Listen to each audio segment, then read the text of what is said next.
sono solo un artista. Comunque sono il comandante del nucleo Carabinieri Cinofili dello squadrone calciatori di Abbasanta. Siamo qua e diciamo, siamo intervenuti appunto con un cane che appunto ricerca le armi esplosive, anche per ricordare, far vedere diciamo, a cosa appunto servono questi cani, in questo caso scongiurare questi eventi che abbiamo appena sentito, i tristi eventi che sono successi nel ormai lontano 49. Quindi ora faremo una piccola breve esibizione del nostro cane dove appunto ricercherà un qualcosa che speriamo che in questa piazza non ci siano. Se qualcuno ci voleva fare qualche scherzo di cattivo gusto, niente, quindi adesso facciamo questa piccola esibizione, tanto ringrazio ancora di averci invitato.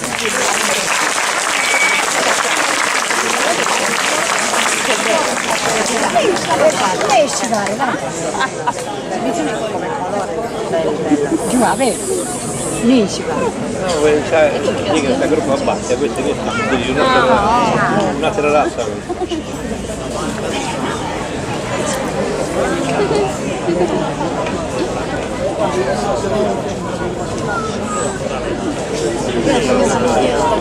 Bene, me la ascoltano le cose. Mi piace, sta cercando le cose, guarda.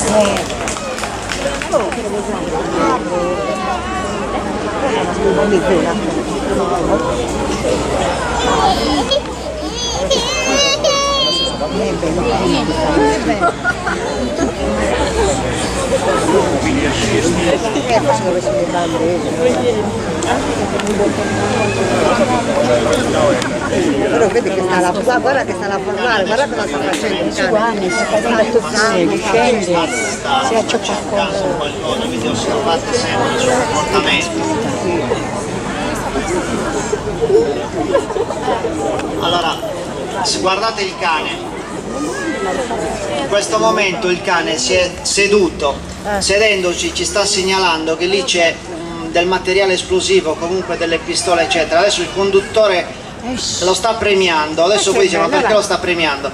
Se il collega mi prende quello che c'era dietro, quel contenitore della spazzatura, noi abbiamo lì precedentemente nascosto della sostanza esplodente che adesso vi faremo vedere. Ecco, tutto grosso, fa Eia. Lui si chiama, il cane si chiama Xiro.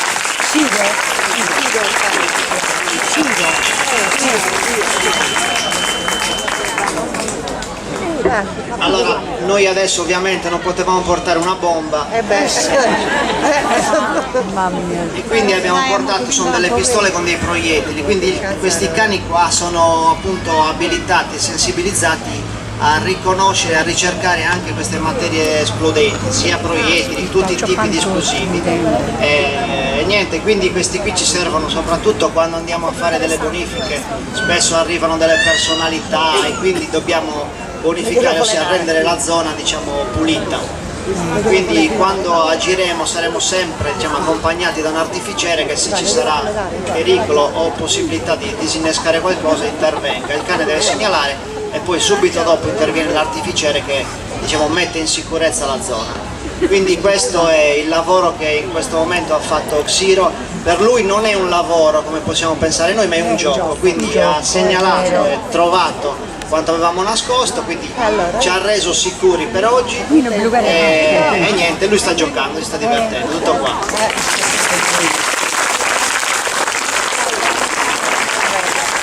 Ringrazio ancora tutti.